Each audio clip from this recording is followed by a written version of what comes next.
Well, hello friends. Today we are going to take a field trip down to the True Tone Lounge and we are going to speak with Luke McQueary, one of the finest young guitarists in Nashville. I hope you enjoyed this special collaboration with True Tone.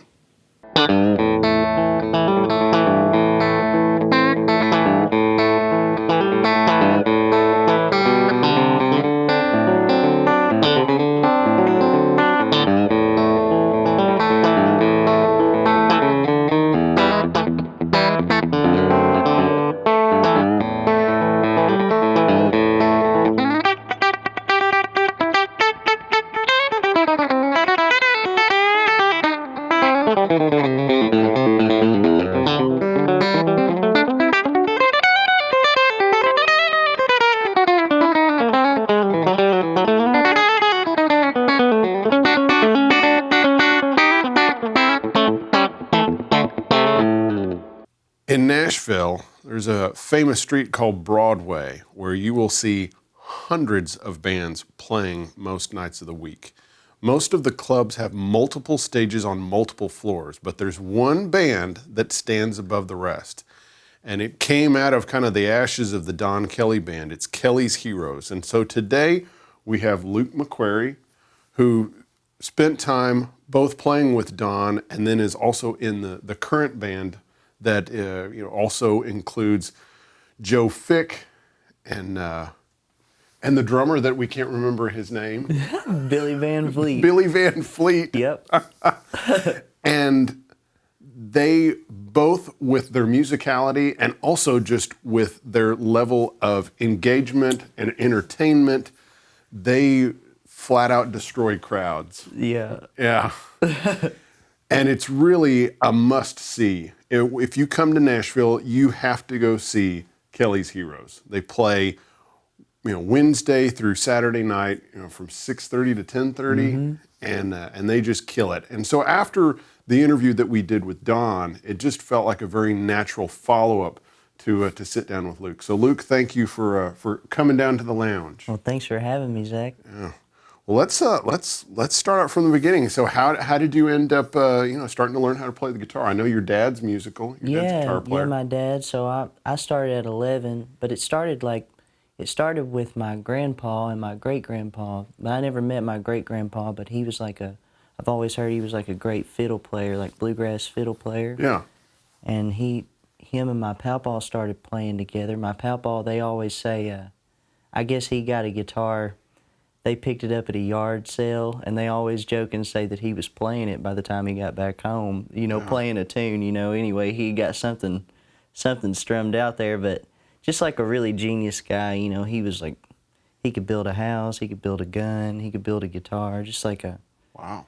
Just for that area, just like a genius guy, to be able to learn all that stuff. And he started going across the creek and playing with my pawpaw, Mason, my great-grandpa, and he met my mamaw, got married, had 3 kids. They had my dad, who's a guitar player, and my Uncle Brian, he's a great drummer, and my Aunt Jen. And I think my dad started when he was like 14, and he played, I guess he just learned from my pawpaw, but he always talks about like opening up the album covers, I guess, like cassettes, and he would like read the names, Yeah. And for the most part, it was like Brent Mason, always it was like Brent for a lot of that stuff. So he grew up being like a big fan of Brent Mason. I want to say he went on the road. He played with my pawpaw around home for like, till he was, I want to say like 25 or something, and then he decided to take it a little more serious and ended up going out on the road with Jared Neiman for 5 years. So he done that for 5 years. From like 5 to 10, he was out on the road, and I was just growing up, and then he quit and started going to church and came home.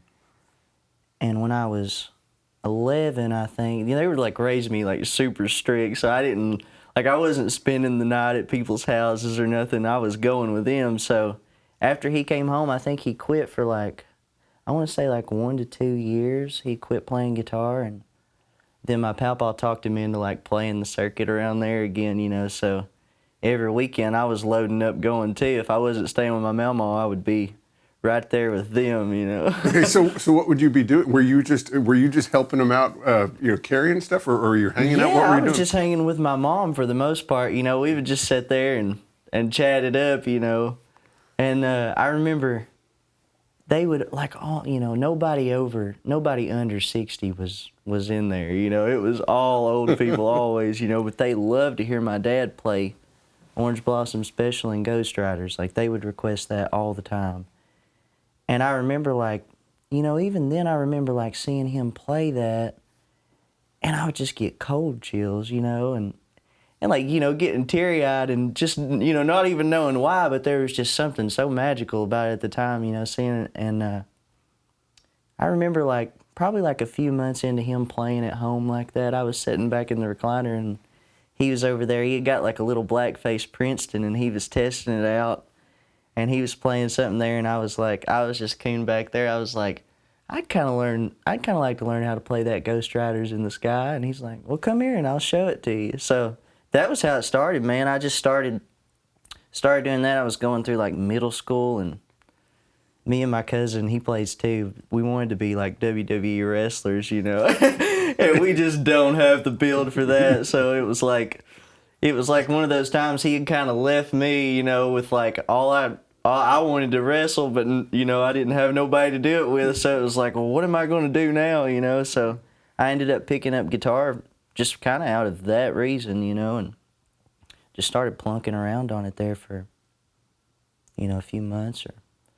So because you didn't have the body, you know, the robust Right. build that's probably required to be a wrestler, you did you ever build? Did you ever have a wrestling mat or anything like that, or did y'all get serious about it at all, or was it just kind of something that you wanted to do? It was just, you know, we wrestled every day and watched it, and we had the video games. You know, we had a PlayStation 2 and had SmackDown versus Raw, all that stuff, you know. And man, we played that. We wrestle every day, but you know, as soon as he hit middle school, it was like, that ain't cool no more, you know? And I was like, you know, I'm 11 years old. I'm like, well, why not? You know, why can't we just be wrestling, you know? But he had already picked up guitar and he was into that. So it was it just kind of made sense. Everybody around me was doing it, you know? So I was like, I guess this is what I'll go for. And this is what everyone around me is doing. Easy way to get the girls too. Yeah. So you start getting, you know, more serious about playing, and you know, of course, you've got your dad that you're hearing probably around the house. You're going to his gigs. Who are some of the people that you're listening to that are really, you know, inspiring you? Yeah. So when he got me, as soon as I started, probably 2 months in, I remember his first thing was we need to take you to see the Don Kelley band. And at the time, it was it couldn't have been. It was no time, and at that time you could still get in at till 10 o'clock. It was under 21, so you could get in there till 10. But we didn't know that, so he had took a trip, and then he came back, and I remember he was like, "Okay," they said, you know, you can go in, and then we'll go. So yeah, it was just I want to say a month later, he took me down, and I seen JD and Don and Joe and Artie, and I was like, man, when I seen JD, just, you know, he was just towered up there, you know, and he's shaking around, and you're seeing the crowd go wild, and it was just man, it was just mind blowing. It was the same thing, you know, and immediately I was like, that's what I want to do. Yeah. You know, I was like, that's it, you know, because coming from up home, you know, it was like I said, it was all kind of old people, but still I had that chill. But you know, when you see it like that in a rambunctious place like that, it was holy cow, this is so cool, you know. Because they're putting so, you know, of course, Don and JD and, you know, the whole band puts so much energy into the performance, because it's not just a performance, they're entertainers, you know, because they understand that it's not just about their, you know, standing, you know, playing some blazing licks. He's also got to engage with people. Yeah, right. And, you know, JD's you know, throwing his guitar behind his head or just shaking his head, and Joe's over there standing on the bass, and I just remember just getting cold chills, just this is just crazy, man. These guys, and then there's Don, you know, just pumping them, you know, and you're it's just going to keep getting bigger and bigger, you know, because he's going to make it, you know, and it was so cool. So, yeah, I watched him, and we went to a guitar show around that time, and my dad had got like Stevie Ray live at Montreux, and like the 2 concerts, the one where he, like the first one where they like booed him, and then the next one, and it was like, man, I wore that thing out too.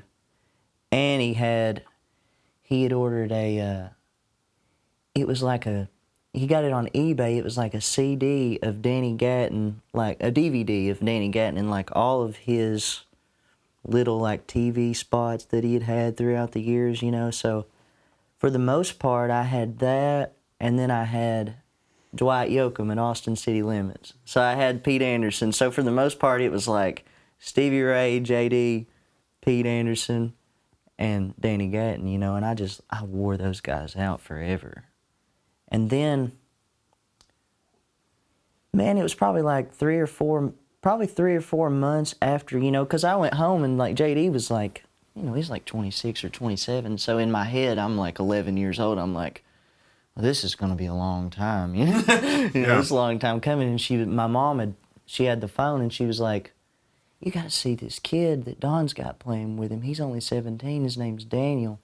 And it was like on YouTube, that guy Stewie had posted those clips of Daniel, and I remember like right then being like, oh wow, so this isn't too far out of reach, like Right. This is possible. It is possible, and I ain't got to be almost a 30-year-old man to be able to do it, But at the time, it was like, that was the inspiration I needed, is to see somebody, just blazing at 17 years old. It was like, holy cow, man, where is this guy getting these guys, Yeah. It was interesting I learned that Daniel had been, he had actually gotten coached by Johnny Hyland.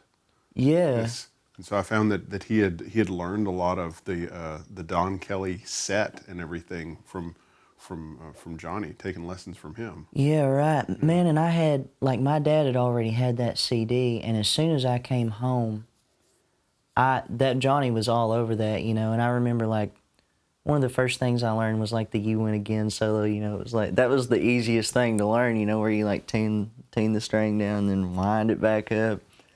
And my dad had one of those big Microsoft computers with 2 speakers, So I would just keep that CD in there, and I was just wearing it like every night. I don't know how it didn't kill him, because I was blasting it in the bedroom, in like a little 1,000-square-foot house, but they never said a word. But I was over there just blasting that thing and playing along with it, whatever I could get, And a lot of it was Johnny at the time, I think it was like a mix of, I had the Johnny, and then there was one with JD, and I just like went back and forth with those, and yeah, I just listened to that thing all the time. I want to say till I was like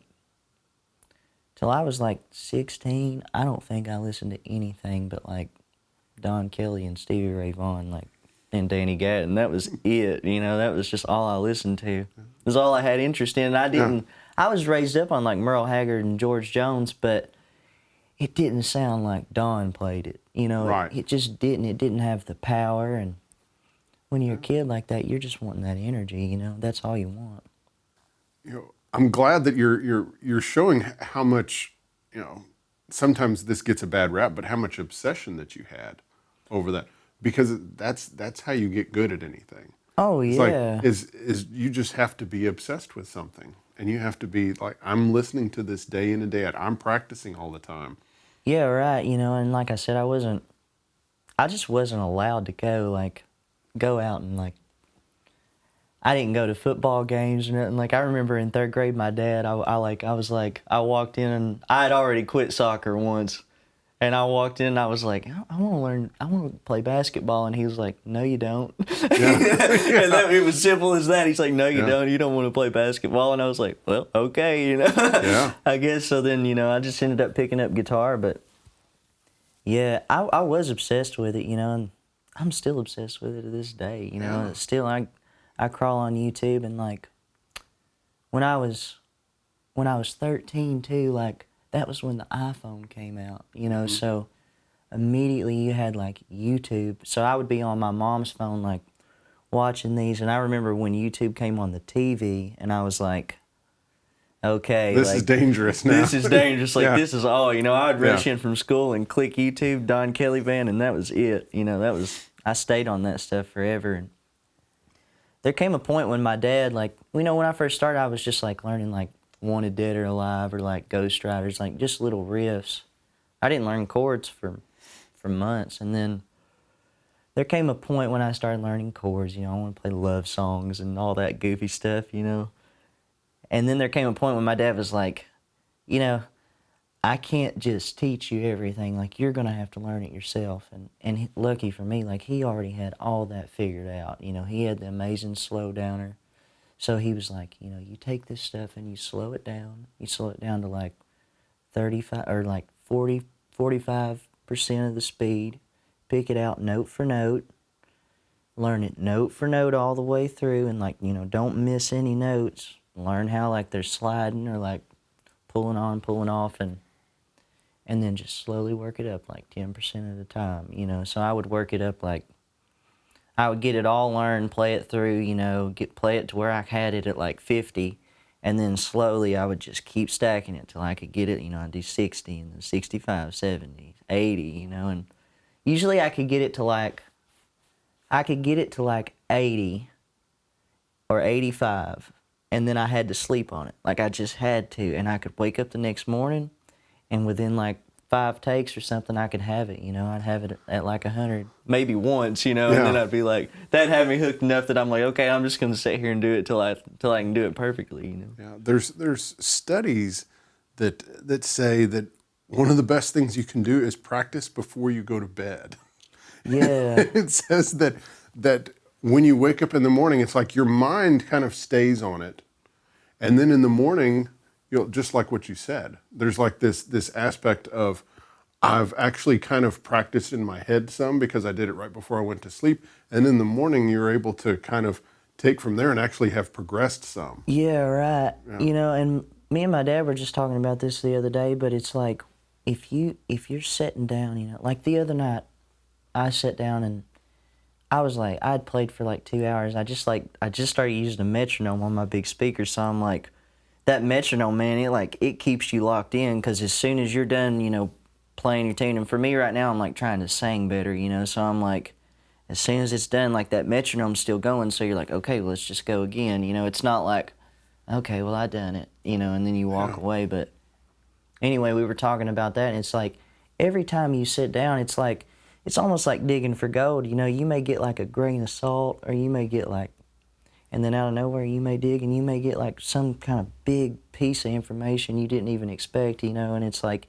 but you have to just keep doing it. If you keep doing it, it's like you'll get it, but sometimes you might sit down and not get nothing, Yeah, you have to be obsessed with it, and you have to continue to do it, and you have to keep, building that hand strength, and there's so much that's physical and mental about playing music, about playing it well. And that was the biggest thing about like playing live. When I started playing with Don, it was like, after you play so much, like there's some times that you feel like you can just walk in and not have to play guitar, and it'll just happen sometimes because you've been playing out live constantly, So you're always like, right now it's like I always have like 16 hours invested regardless. If I don't even touch it at home, like I've got to go do it. And then there'll be times like you get like that, and then you go and like it blows you back down, and you're like, what was I thinking? And you're like right back in the bedroom again. I'm like, okay, I gotta sit here for like hours. So let's talk about, what were some really important keys to you learning to play guitar at the high level at which you do? So, was there just kind of basically transcribing these solos where you're slowing them down? Was there elements of like learning how chords and scales work together? What were some kind of aha moments, as you were learning to play the guitar? Yeah, so when I first started, it was like slowing it down, and I learned like solos note for note, and I would learn like licks and stuff. And then there came a point when it was like I was just playing licks, and I couldn't. It was like, it just felt like everything was licks, and I wasn't focusing on like melody and chords, and like I knew all my chords, but I didn't understand the relevance and like substitutions and stuff, you know, like putting in like a 5 minor over a 1, you know, or like seeing how a 2 can work over a 4, things like that, you know. Those things got opened up, and like when I done that, it made a lot of things easier, you know. But one of the biggest things was like vibrato too, you know. It was like, that was one thing that Don was always like, he harped on, was like, you don't want that. He would always say, like, you don't want that Billy Goat vibrato. He's like, you don't, you know, you don't want to be doing this. He's like, you know, you take your time. And I remember he would always, like, he would do it and he'd be like, right there. That's all you need right there. Yeah. He wants that slow, smooth vibrato, not the he's not about, like, you know, he's not about a bunch of notes. It's all about soul to him, you know. His thing would be like, and anything he said, it was like, you knew it. You knew it before he said it. You just needed somebody to say it. You know what I'm saying? Like, sometimes you just need somebody to say, hey, that right there, that's not, you know, what you do. And he would say something like, you know, you go all the way up the neck, then you bend a note, hold that note, bend 3 or 4, and then go right back down again, you know. And it would be something as simple as that, but sometimes you just have to hear somebody say that, you know, and it's like it just clicks. You know, we haven't talked about how you got in the Don Kelley band, but let's, while we're here, talk about some of the important lessons that you've learned from Don, the important advice that Don, you know, as kind of a coach and a mentor to you, you know, what are some of the things that he, you know, talk about playing, entertaining people, tone, you know, just, you know, lay it on us. Yeah, man, everything for the most part. Like, I mean, everything. He's, you know, for me, I was like, as soon as I got that gig, I was like, you know, the proof's in the pudding with him. It's like, it's already there. Like, everybody's came and everybody's learned from him. People don't realize that, you know. It's like 90s country music wouldn't have sounded the way it did if it wasn't for Don Kelley's mouth. You know, if he wasn't talking and saying, hey, you got to get a Telecaster, it wouldn't have happened, you know. Yeah. So I'm thinking, in my head, I'm like, and even my dad, you know, we were like, you know, anything that he says, you just listen. I don't care if you think it's wrong, if you think he ain't right, if he's being mean about it, you just listen, whatever he's saying. So as soon as I went in there, I was like, I remember being so nervous because, you know, he's such a creature of habit. I would be like, the first night I subbed, I was like, I was scared about what outlet to plug in. I'm like, I don't want him to chew me out for me, like, for plugging in the wrong outlet, you know, because I just knew he's like a creature of habit, you know. Yeah. It's like he knows what he's wanting, he knows what he wants you to do. So I remember being like, Don, where do you want me to plug my amp in at?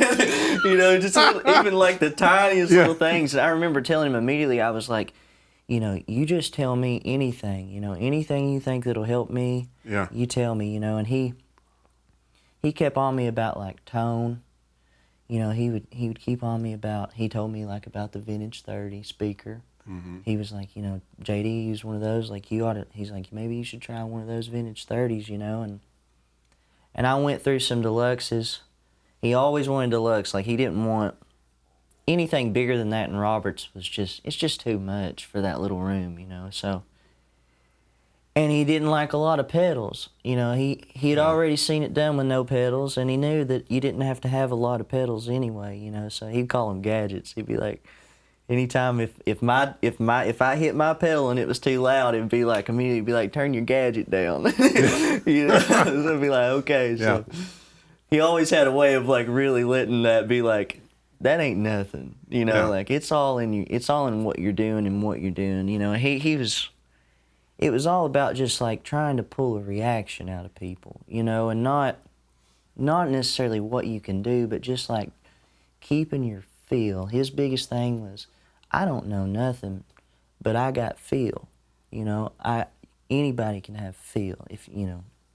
You got to practice that, and it's in, like, little things, you know, like vibrato and just the tiniest things you don't think of, you know, how hard you're hitting your right hand. That's a thing that, like, anytime I'm struggling, I usually, like, call my dad, you know, and he's like, I remember for a long time, he was like, watch your right hand, like, just think about your right hand, don't even think about your left hand, just think about that right hand a lot, you know, and just see how that helps. And for a lot of times, that would make things just go so smooth, man, you know. So would that have to do with lightening up on your right hand? lining up or going hard, Yeah. either way, just like having personality on it, having different textures and stuff, because you want to have a little bit of everything, I feel like, in each, But yeah, Don it was always just like little things, and a funny one, I remember I was playing and I was playing and I looked over and I think there was a picture on the wall that I was reading, and you'd never see it coming, but this happened at least like 5 times. Hey! I turned around and he got me that look like, what are you doing? yeah, and then after, as soon as we got done, he's like, you keep me in your line of sight at all times. You don't ever be staring over at the window, And I was like, okay, boss, like it'll never happen again. What was a kind of a tough piece of advice that he gave you? One that maybe even like hurt your feelings some or something like that. Sometimes it would be, for me, it would be like, the hardest thing was always like volume, because it was like sometimes I couldn't even hear myself, but I was too loud, and I didn't realize, like I'm just a kid, but he knows it, like he's standing right there in the middle and he knows, and he's been working there for 25 years, so if he says you're too loud, then you're just too loud. Yeah. You're not going to argue with him, but there was like one time, that he got on me pretty harsh about that. I remember like going in the alley and being like, I was bawling. I was like, cause he, out of nowhere, he'd be like, I remember one night, it was like, I never changed it, man. He always told me, he was like, on Ghost Riders, he was like, I want you to stay the same volume, and then Ghost Riders, crank it. Yeah. Well, it just happened to be like a dead night in there, and as soon as it was over, I could just see the rage, building up in him, because I was too loud, and I was, but I didn't change nothing. I had my habit. I was like, well, as long as I do the same thing, and I would crank that Deluxe to 10 at that time, and he never said a word for heck a gear or two, it was fine, and then out of nowhere, it was like, what number was that amp on? Yeah. And I'm like, I'm sitting there, I'm like dreading telling him, and he's like, I was like, Don, it's on the same number it's always on, I was really trying to like steer it away, and he's like, what number was that amp on? And I was like, 10, and he's never again, he said, and he just turned around, and that was it. He didn't talk to me for the rest of the night, and I was like, that was your lesson. Yeah, and I was like shaking at the time, I was like, oh man, I remember I called my dad, I was like, oh man, he's jumped all over me, all of that, but that was probably the hardest one, he was never, that's the only time that he was ever like super aggressive with me, and it was needed, and the next day it was like it never happened, it was just, that's just what a boss does, that's how you got to do it if you want an outcome, I guess, Okay, so let's back up and let's get the let's get how you got to start playing with Don. So you're going to see Don, you get inspired by JD, and then you also get inspiration by seeing Daniel Donato play because he's younger. You feel like it's a possibility. So what happens next? Yeah, so I seen JD, and then I seen Daniel a couple times, like till I was 15 or 16, I still lived in Liberty. I lived in Liberty, Kentucky, born and raised there. And so I think I came one time and seen Brent with the Players, and that was like an amazing thing too. That was just as big, because it was like, I remember in like third, it was like Michael Rhodes' bass was just like, it was just like in your chest. You could just feel it from head to toe, it was like, holy cow. So I seen those guys, and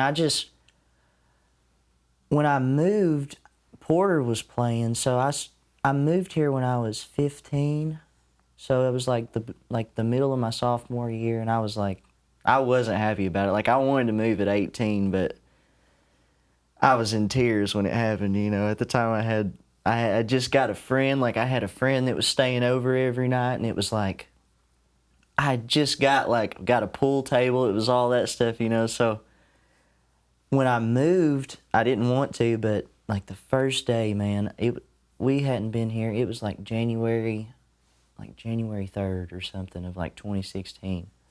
So it was freezing, and the first thing I just wanted to go see Don, and Porter was playing, and I wanted to go see Don, so my mom and dad went in, and it was 21. They had changed it to like Right. 6 o'clock, 21 and up. So I couldn't get in. So I bundled up in like 3 layers of clothes, and I was like, I told mom and dad, I'm like, I'll be fine. Like, he's bound to see me if I stand here. Like, he's bound to let me in. Like, they're not going to let a 15-year-old kid stand out here and freeze, you know, just to watch music. So I remember mom and dad walked in there like, well, if you need anything, just call us, you know. Yeah. Like, if you need anything, just call. We're going to be right in here. Get you a shot of whiskey or something. They walked on in. So I was sitting out there, and I probably stood out there like an hour, and then the drummer, I seen him see me, and he like waved at me, and then I seen him start talking to Don. And I knew in my head then, I was like, like something's going to happen. I don't know what it's going to be, you know. So after like 5 minutes there, Don like motioned me in, you know. So I walked in, and like the door guy let me in. He's like, "You a guitar player or something?" And I was like, "Yeah, I'm Scott McQuarrie's kid." And he's like, "Oh, really?" He's like, "Well, you can stand over there at the door, but don't go past the ATM, you know. Yeah. But you can stand there. That way you're not freezing to death." Yeah. And after that, I just went every day, like, because I only lived like 3 miles, you know. So I'd have my mama, bless her heart, she would drop me off every day. Her dad, they would drop me off like. Man, there was times that I went like Wednesday through Saturday for a little while, you know. I would go every day, and when I came, you know, before I'd like moved here, I didn't realize how much of it was Don, you know, like till I was sitting there and like watching him coach it.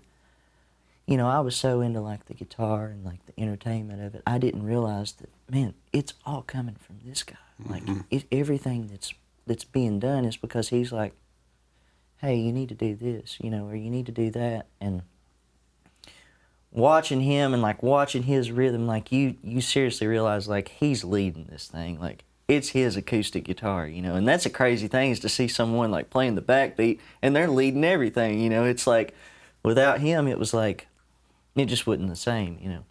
But so yeah, I came and I just watched them, you know, for a year, I think. Then my dad happened to run into Don at the Guitar Center or something, you know, and just, he had always told him, you know, if you ever need a sub, or, you know, never trying to, like, take anybody's gig or nothing like that, just, if you got the chance to play with Don Kelley, it was like, that was just a dream, you know. So, yeah, he ran into him, and he was like, you know, it just, that just, you know, my kid would just love, you know, that's just a dream. So he said, well, you know, if it means that much to that boy, then you tell him to come down Sunday night at 1:30 in the morning, and we'll get him up to play a couple tunes. So that was probably like actually like 5 or 6 months into living there, you know. So as soon as that happened, I was like head over heels, you know. So that was the first time I sat in with him, and yeah, so I sat in, and he ended up getting my dad up too. It was me and my dad that night, and Porter was gracious enough to just let us do that, you know, and sit in on his rig. I love Porter to death, you know, but he let us sit in, and man, for me, that was a dream. Like, I never ever thought I'd get to play with those guys, because it was like, and I remember, yeah, it was my dream, you know, and I remember as soon as that happened and as soon as they kicked off, I just remember thinking, I've never heard anything this powerful in all my life. And it immediately leaves you like, well, what do I do? Like, where's my place up here? Like, because I mean, it was so full without the guitar. It was like with Don and Joe and I think it was Matt Boley at the time. But with those guys, it was like, and he was subbing. It was a sub drummer, but Don's rhythm, it could just feel anything. You know, it was just crazy how much it could feel.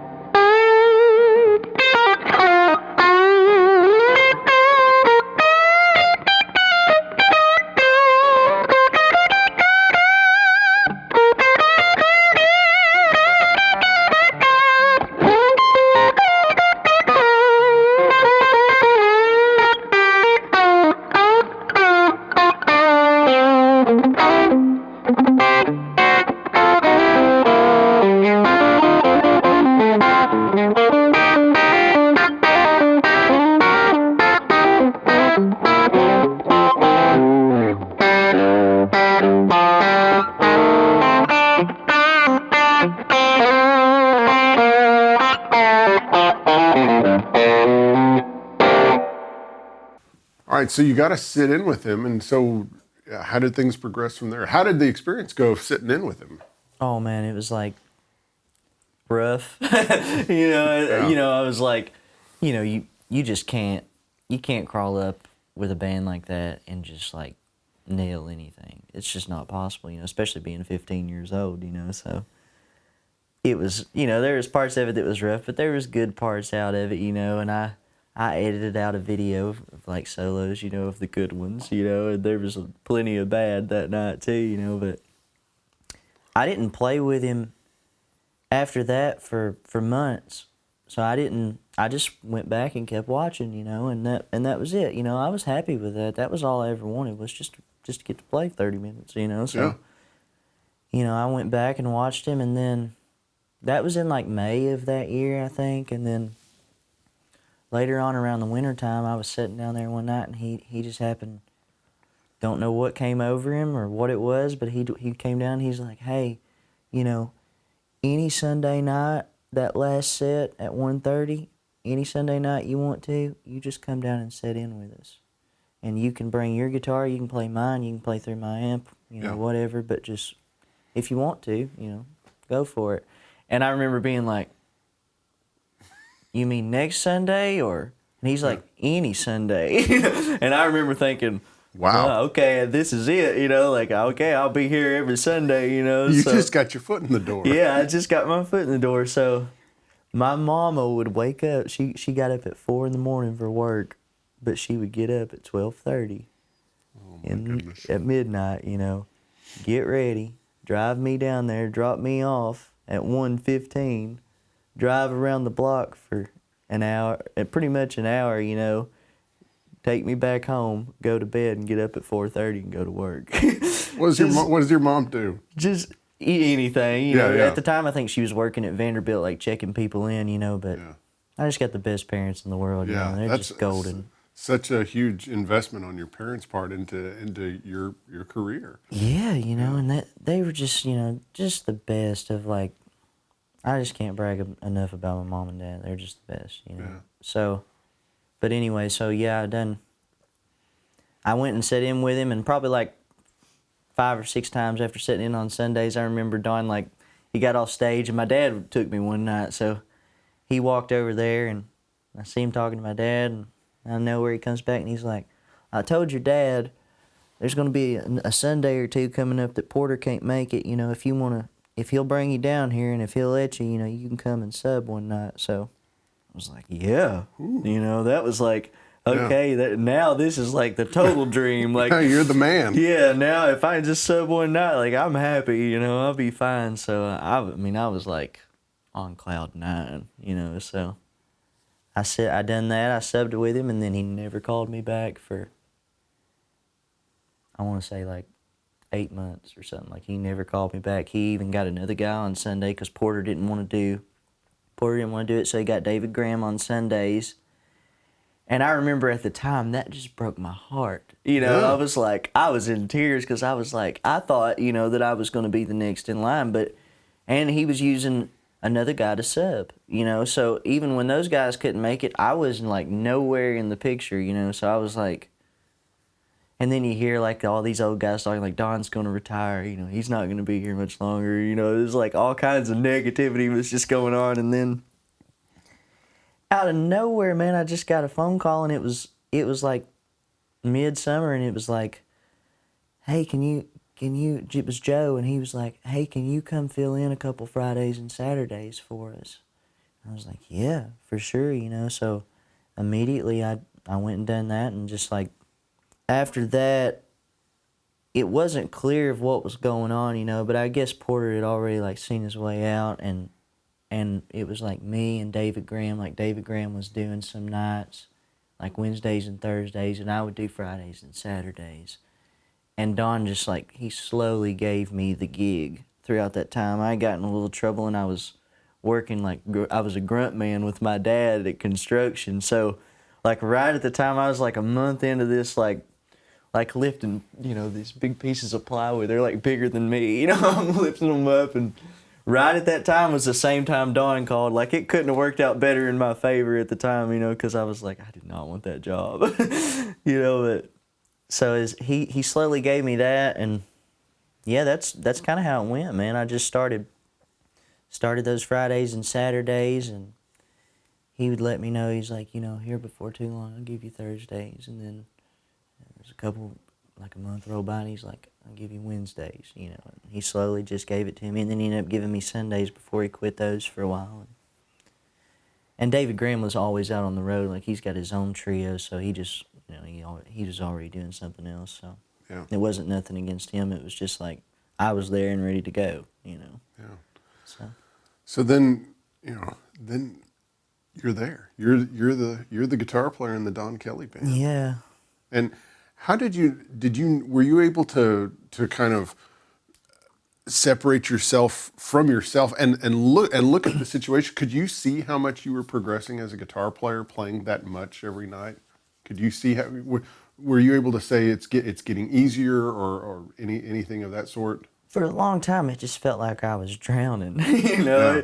Yeah. For probably, you know, at least a year, maybe a little over a year, it just felt like every night I was just getting my butt kicked. You know, it was just like constant, just because, you know, you just don't, you know, you just got to have experience, you know, and it just takes so many times of doing it and having somebody there like that, you know, that's just golden to have somebody like Don, you know, just telling you, this is what you do, you know. And it immediately made me like, I was playing guitar more at home, you know, because it immediately made me like, wow, you know, this ain't no good, you know. And every night it was like kicking my butt. So every night I was going home playing and waking up and playing and just constantly playing, you know. And then after, you know, Don's biggest thing too was like, get you what you want to do and stick to it, you know. And that's a hard thing to do at like 16 because you're just learning everybody else's stuff, you know. You got to learn everybody else's stuff.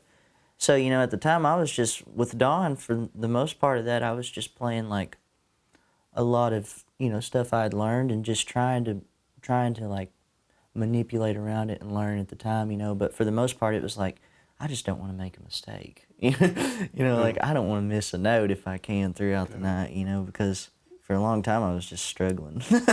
So it sounds like that, you know, especially during that first year, you know, you said you were getting your butt whooped and such, that you were just, all those spots where you were struggling, that you were really working on those things at home, and then, you know, partially so you didn't embarrass yourself or get into trouble. Yeah. Yeah, right. Yeah, and, you know, like Don, that was just, you know, he always would tell you, you know, what to do, and his biggest thing was like, learn something every day.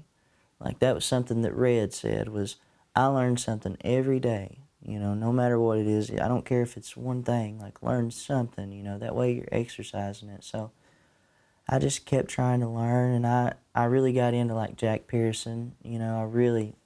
I love him, like, he's one of my favorites, but I got into those guys and just started listening to that and just trying to get to where I could just keep up with those guys, you know, because at that time, like, playing fast, like, it'll get there. If you keep doing it, like, it's going to get there, you know. If you're slowing it down and then you going and exercising it out, you're going to get to where you can play fast. Mm-hmm. But then there's going to be a point when it's like, okay, well, I got that. Like, I just want to play with some soul, you know. Like, I really want to be soulful, and, like, I want to be able to, like, pick my notes and, like, know what I'm about to do and why I'm doing it, you know, not just, like, playing a lick or something. So that was the biggest thing, you know. But when I was playing with Don, it was like hammering down and like just keeping a tight script, you know, because he didn't change nothing, right down to the looks he gives you on stage, you know. And if you didn't, he might, you know, it might be at the end of the song and he looks over and he's like, and if you wasn't looking, he'll never say a word, but you'll feel it. Like, you'll just know that you didn't do your normal habit there, you know, like you didn't obey the normal habit, and it might just be like, he might just turn his back for 30 seconds, you know, and you're like, in the back of your mind, you know, I didn't look at him like I usually do, you know, or just little things like that he had it so so scripted and so perfect of like exactly what he wanted for a show that it had to run, it just had to run right because, and that was the hardest thing, was just figuring out like, well, what do I want to do, and being a guitar player, you're like, you always want to improvise, like you always want to know you can just crawl up and like, and just blister something and it just happened, but it just don't work that way some nights, some nights it's there and some nights it's not, and you got to have that script ready for when it's not there. So were there times where you kind of had solos worked out ahead of time, and sometimes where you would kind of just straight improvise, or how did that work? Yeah. There was like some songs that I'd worked up and I had my solos worked up, and then there was some stuff that I would just always be like, okay, I'm just gonna, like the blues song, we'd do like one blues song a night, and it would always, or maybe two or three, and that was always for me. It was like, okay, like here, I'm just gonna play, because it's all about feel anyway, So I would try not to just like rehearse a solo for that, But there's some stuff, like Truck Driving Man and things like that. There's just some nights, man, you're not going to be able to crawl up and do that, You might not even be able to get through your solo that you've worked up, So you just got to have that stuff ready. So yeah, there was stuff that I had worked up, and then stuff that I didn't, for sure. Yeah. How did you kind of get the news that Don was kind of moving away from playing? Well, that was just, man, it was out of nowhere. We had just got Billy in the band, so he had been with us like 6 months, I think. And I remember when COVID hit, it was like the first thing we seen was the hand sanitizer on the wall, and it was like, and Don's first thing was like, hey, right after you're shaking hands, you go down and you hit that hand sanitizer, like right now, Yeah. So, he was already like, he was, he was very careful about being sick because he's 75. Yeah. And he was 73 at the time. Yeah, and also wanted you to be able to play. Didn't want to be sick. Yeah, right. So as soon as, man, it was like Saturday night, we played, and then I played a gig. I played a trio with Joe like we do now across the street, and the word was getting out that everybody was closing down. And it was like, everybody was like nightmared, It was like, well, what are we going to do? Like, what are we going to do, So after that, Don would always go on like, oh, I'm not going to be doing this much longer. I'm not going to be doing this much. But the truth is, he'd do it till he wouldn't, till he couldn't. He would do it till he couldn't, and he'd tell you that now. But after a month or two of being shut down, he was pretty set on like, I just don't know if I can do this, and he's like, I just don't want to get sick, So it strung out a year, and as soon as we all went back, we all got COVID, We all did get it like 2 or 3 months in. It was like immediately, So you can't blame him for not doing it, not coming back, because he would have got sick. We all did, But as soon as that happened, it was just like, man, we begged him. Like, me and Joe, we were on the phone always, like, begging him, like, man, you got to come back to work. Like, you can't, we don't want to do it without you, It wasn't never like that, but he already had that house, and his boy, and I'm sure he's like, needs to spend time with his son, and go down to Florida and do that, So he already had that in his head.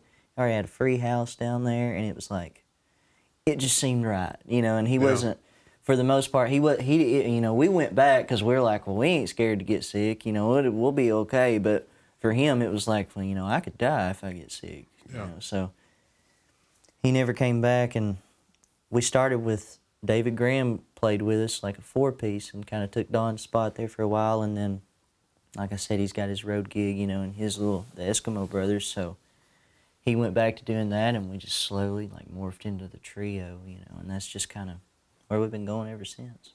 Yeah. But yeah, it was sad, man, like him leaving, it's still sad, I call him every day and I'm like, I sure do miss you, I ain't got nobody to run around and eat with. Yeah. But yeah. So, but y'all have, of course, been a great success, and I think one of your, kind of feathers in your hat was, getting to open a show for Jordan Peterson. Yeah. So So he just came in and saw y'all play one night? Yeah, man. I didn't know him.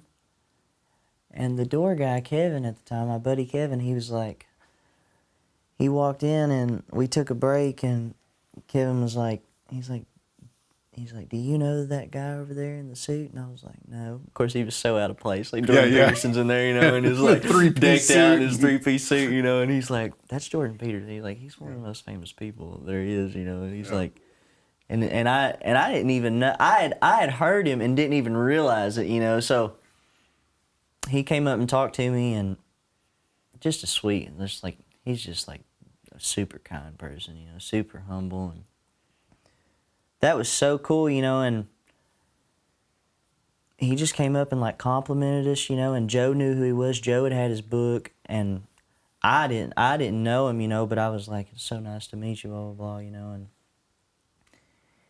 and that was it for that, you know. He had said something, I guess, to Joe about like, I want you guys to come and open my show, or close it out, but I didn't know anything about it or anything till it was probably a little while later. And then, to be honest with you, that's not been too long ago, but I can't remember how we got that. But he got us to close out at the Ryman, you know, and that was like, for me, it was like, I want to play with Don Kelley, I want to play the Ryman Auditorium, like, and I want a Fender deal. That was my three things. Like, I want these three things, and like, if I can do that, like, I'll be happy, you know. And that was this was the last one. I was like, holy cow, man, you know. So I always expected, like, maybe in, like, 10 or 15 years, I'd have to get, like, a gig with an artist, you know, and, like, play backup to get to play the Ryman. I never expected I'd get to go over there and play Ghost Riders on the Ryman Auditorium, you know. With Kelly's Heroes, you know. It was like, it was just mind-blowing, you know. That I'm so thankful for that, you know. That was just, like, he just made such a dream come true for me, you know, and I can't thank him enough for that. Is he a musician? Jordan? Yeah. I think he writes songs. Okay. I don't think he plays, but he sent me some songs he's wrote. He can write some songs for sure. Yeah. What was it about y'all that just really, you know, that floored him so much? I don't know. Yeah. Honestly, No, I mean, I don't know, you know. Well, I think he loved Ghost Riders. I know that. He loved that, you know. He loved the fact that we play that head and then we go out and we just kind of go out on a limb, you know, and just see what happens. The freedom and everything that y'all have in there. Yeah, he loved that, and he loved getting to see, like, the room build, you know, with excitement and stuff like that. I think that was what he really liked about it, you know. And seeing Joe and Billy, it's like, how could you not like those two, you know? They're just crazy.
Let's talk gear. I mean, I guess that seems like what we ought to do since you have a guitar with you now and you got like an amp and a pedal board and stuff. So let's start off first with, you said one of your wishes was to have a Fender deal. Yeah. So do you have a Fender deal? I do, yeah. This is my custom shop. It's a Fender Custom Shop Thinline Telecaster. That's beautiful. Yes, sir. So you spec'd this out? You told them what you wanted? Yeah, I did, and I got this The only thing that's kind of different about it is I wanted like the regular, the regular knobs and stuff. I didn't want like the big, it has the big pick guard right. and like It doesn't have the knobs plate. are offset. Yeah. Yeah, so I wanted this like that, and then I asked for this little half guard, so I got this, and then this is Brent's humbucker in the front, so I got that, and then this is a Lindy Fralin Blues Special in the back, so I had to replace that, but I love that thing, man. So I use those in like everything, and yeah, that's pretty much it. It's like the biggest neck that they had, and why'd you go with a maple cap neck? man, that was the advice of like my dad and the Fender guy. Both were like, yeah, like those are super cool, So Yeah, I never had one, and I was like, why not? Why not grab one? So I love it. It's a beautiful, beautiful guitar.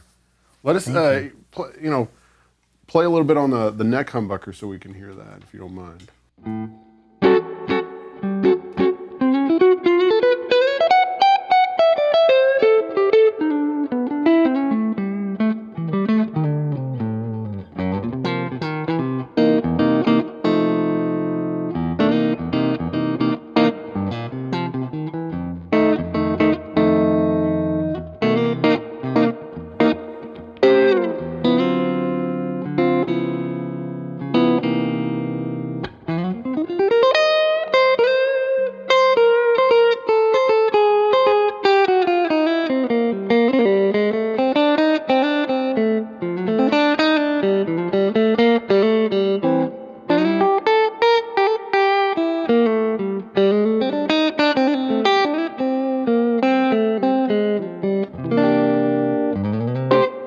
then you got like the middle position. It sounds really good, like the humbucker.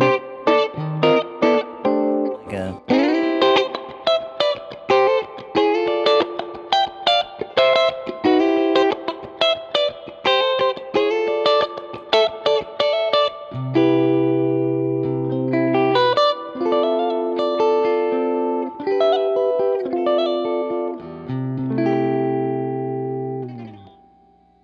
and then the back.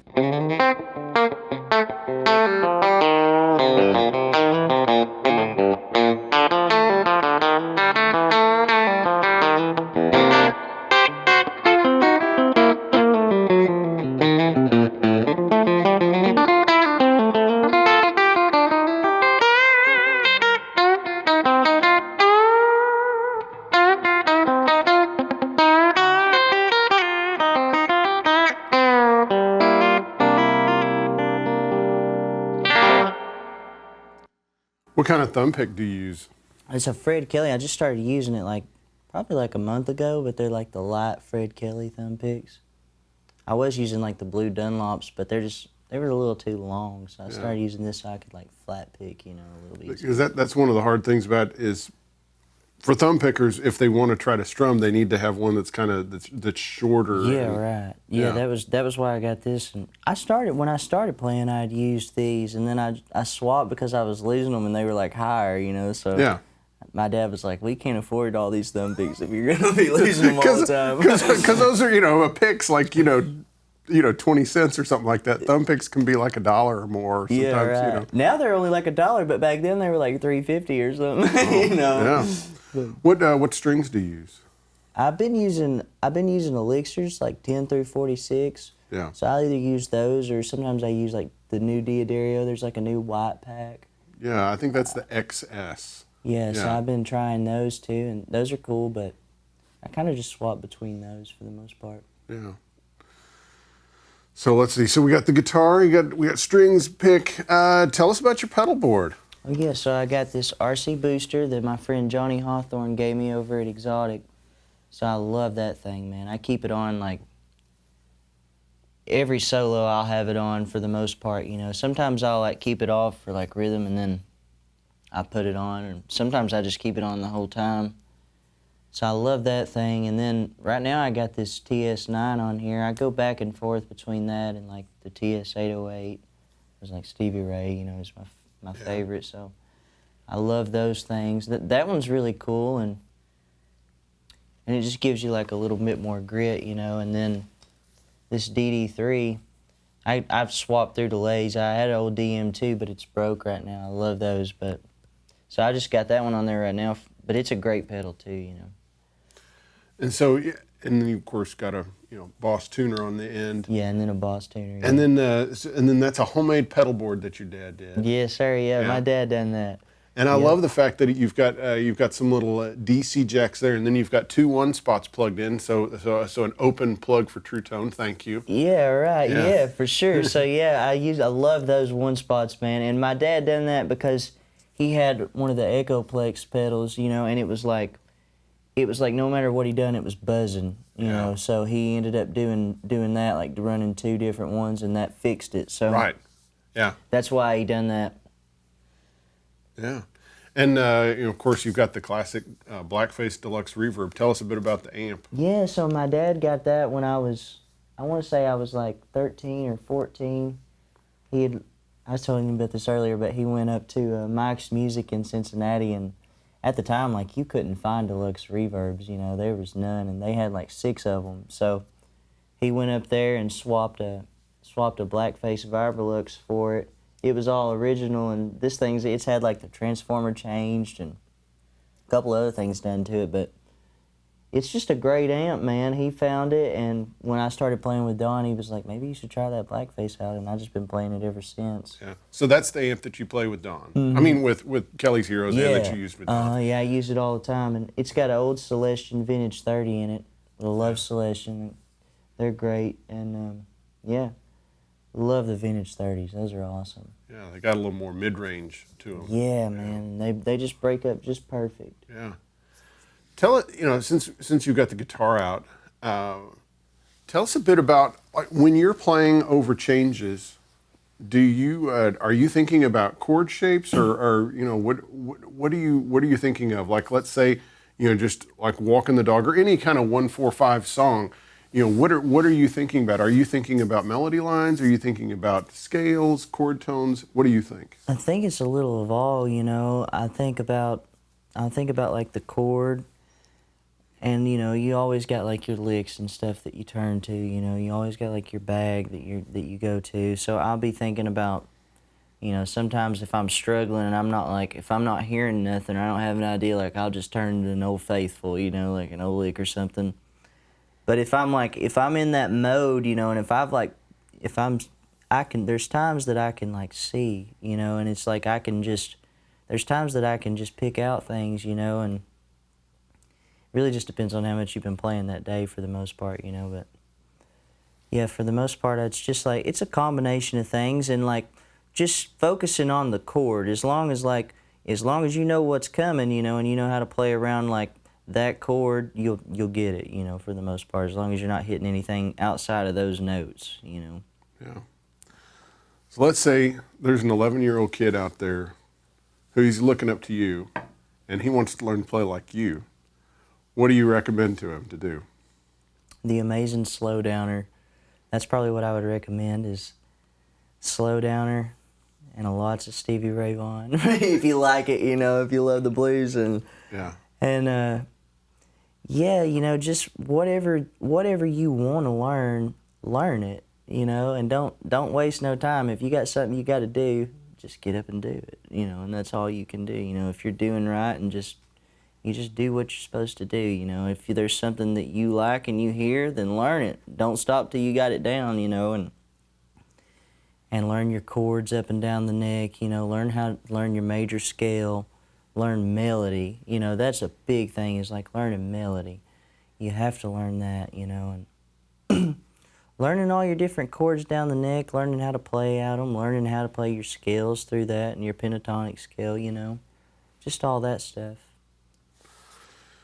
So you're 22, and you've already done most of the things that you've dreamed of so far, which getting a Fender deal, playing at the Ryman, playing with Don Kelley. What are your next dreams and goals? Man, I don't know. Probably to write some good heartfelt songs, for sure. And try to work on singing. For me right now, it's like just trying to get better at singing and writing. That's my biggest goals. And honestly, just to keep playing with Joe Fick and Billy Van Vliet, like those guys are just golden. And Yeah. I'll die a happy man if I'm still sitting with him at Robert's Western World at 60 years old. I'll be a happy man. That's so fantastic that you love it and you're getting to play with those guys. And that, again, I just have to give a plug for anyone that comes to Nashville. The must do is they got to go see you play. And it's Wednesday through Saturday, and you all play what again, 6:30 to 10:30, something like that. 6:30 to 10. Yep. Yeah. They got to go see you play. Heck yeah. Well, Luke, thank you so much for coming down. Such an honor. You're such a great player and such a great story. Thank you so much for coming down and doing this. Well, thank you for having me, man. I watch them all the time, so I really appreciate it. Awesome. Hey, y'all, there's a couple people I forgot to mention in this little interview. First off, Guthrie Trapp. You got to go see him at the Underdog on Monday nights. James Mitchell, he's a big session guy here in town. Got a great album out himself. Ford Thurston, Ben Haggard, Steve Warner, Tommy Emmanuel. There's just so many to mention, but those guys should definitely be mentioned. I've learned a lot from them. Also, I'd like to thank Terry Warner, Thule Dalton, Brian King, and Mark Hardwick for giving me some of my first gigs. Mark Meese for letting me trample all over his when I was just a kid. And all those musicians I played with up home, that I've learned something from them all. I'd like to thank all my endorsements, Steve and Ben over at Fender, Johnny at Exotic, and Rick at Celestion, and Jaco Straps. I'm sure there's a few I'm missing, but I'd like to thank them all and just appreciate all the help along the way. And I'd like to thank you, Zach Childs and Bob over at True Tone Lounge for having me. Thank you, guys.